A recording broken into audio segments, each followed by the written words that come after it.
Hi, this is Jacqueline from the Digital Dames. Today I am recording a video for you to explain how to purchase your domain name and how to purchase your hosting account. So the company that we recommend, especially for this particular workshop, is Namecheap.com. So in order to get there, just go to Namecheap.com. When you get to the home page, they already have it set up for you to do your domain search, which is really convenient. So for example, if your company name was Bob's Tire Shop and you wanted the .com, you would type in Bob's Tire Shop.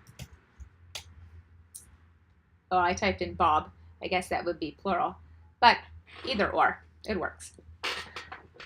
So one of the things that you want to keep in mind as this is searching when you're purchasing a domain name is that it's not always going to be available.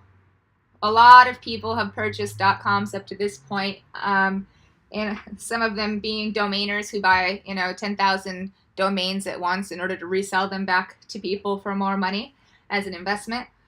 And so if you run into that situation and you're not able to access your domain name, then you're going to want to add something like maybe a keyword or a location into that domain name, which is actually good for search. So, for instance, if bobstireshop.com isn't available, and I'm not sure why the internet is going so slow, my internet must be like really having a hard time. There we go. If bobstireshop.com isn't available, of which it looks like it is, this domain is available, then you'd want to add maybe your location, like Bob's Tire Shop LA. And sometimes you even might want to get like a couple of different variations if you can afford it. So bobstireshop.com and bobstireshopla.com, just in case to cover all of your bases. Some organizations will even go as far as to purchase all the domain names that people might type in quickly and accidentally, so that even that traffic that is being typed in that is not quite correct is still forwarding to your primary website. It just depends on how much money you have to invest in this. So one of the other things that you have to consider is the ending of the domain. So .com, I think, is clear. It's the best. It's the most used ending for a domain name. But sometimes it's not always available. So what I recommend is you can go to the .net. .net is still acceptable, but having anything else is generally not a good idea. And unless you are a government, so you need the .gov, or the government, or unless you are a nonprofit, you would want to do a .org. And if you're an educational institution, you can do a .edu. And the San Francisco Bay Area, where I live, a lot of like technology startups are using the .io, which stands for input-output. It's like a programming thing. So there are a few circumstances where it's okay to use a different ending other than .com. But for the most part, in the majority of cases, you're going to want to stick to .com if at all possible.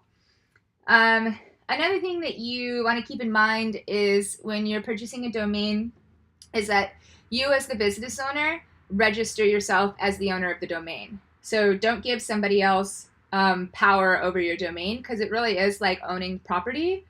And in the event that later on you end up wanting to transfer the domain or do something with it, I mean, somebody else can sell it if it's under their name.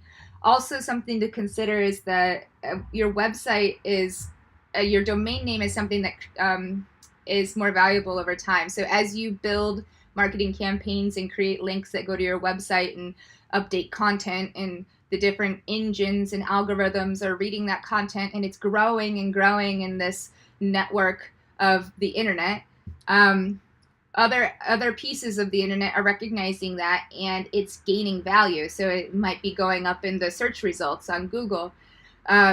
And so, sometimes people will actually just buy a domain name and do that to that domain name to get it value, and then resell it to an organization that is going to benefit from having that type of keyword of a domain name higher up in the search engine results. So having control over your domain name is really, really important. you should consider it as like a piece of property. The other thing to keep in mind is, so let's just go here, view cart as if we're buying, is that whenever you purchase, you want to purchase for at least 2 years. And I would also select auto renew, because oftentimes people forget to renew their domain name for however long you have selected it for, and that's dangerous. They send you emails, but if you don't check your email regularly, you could lose it. But at least 2 years, because this will affect your search engine rankings. But 2 years minimum. I don't think it really affects it after this, but at 1, it will have a negative impact. The who is option down here is basically a privacy thing. So you're required to provide a physical address, your name, and a phone number. And if you don't purchase who is, because they put their information on your domain, then your personal information or company information, if you have that, will appear publicly on a database via the internet. And so you have to decide whether or not you want it. It's usually free the first time around, and then somewhere between like $3 and $6 a year on top of your domain cost after that. Premium DNS you can totally ignore. Another thing to keep in mind when you're choosing your domain name, do not use abbreviations, dashes, or numbers in your domain name. It's just confusing. And also research the domain names past. If there are some like black hat marketing tactics used on the domain name that you're purchasing, it could be flagged on networks like Google. And if that's the case, you can fix that issue, but it's going to take time and energy, and it's better to start with something that doesn't have problems. So just something to keep in mind. And so the second step after you purchase your domain name is purchasing a hosting account. So we also recommend Namecheap for this, and you can go to the shared hosting section by clicking through hosting. And we recommend for this to get either the value package or the professional package. If you have a larger website and you're expecting more traffic, or you have a pretty big community already established, then you might want to start with the professional package, and you can always upgrade from there, and they'll transfer everything over for you for free, so it's easy to upgrade. If it's your first time ever having a website and you haven't built up any email list or any community, probably just start with the value package. So the 20 gigabytes solid state drive. And you also have the ability on these hosting packages to set up a few different websites, so 3 on this one and up to 10 here, which is nice. These packages also come with an interface called a cPanel, and the cPanel is something that we're going to be teaching you how to use in the workshop, the Digital Dame Bootcamp, coming up here soon. And it will enable you to do things like set up a website automatically, a WordPress installation, and a database and email and all of that. So we'll get into detail on that later. But this is the place where you purchase the hosting account. There are no other options outside of this. You just add to cart and you go through the purchase process. This is the option. I just mean there are nothing else to buy.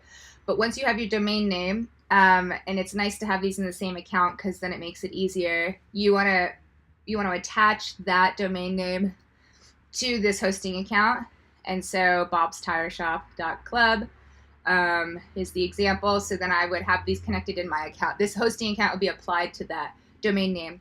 And so there's also a process of pointing your domain name to the hosting account, the name server. And that's something that we talked a little bit about in our initial strategy session, and we've sent information on how to get that done. And both Mani and I are also here and available to make sure that that's done correctly. It's really important that it's done at least 3 days before the bootcamp starts, because there's a propagation factor that takes at least 48 hours to process. And if there is an issue and it's not working, and you come to the workshop, we can help set it for you, but it could take up to another 48 hours to complete, and that would prevent you from actually being able to work on your live hosting account and domain name during the workshop. So it's really, really important that you complete this part of the process. And if you have any questions regarding it, you're not sure if it's been done correctly, we encourage you to reach out to us, preferably through the private Facebook group that we have set up for the Digital Dames,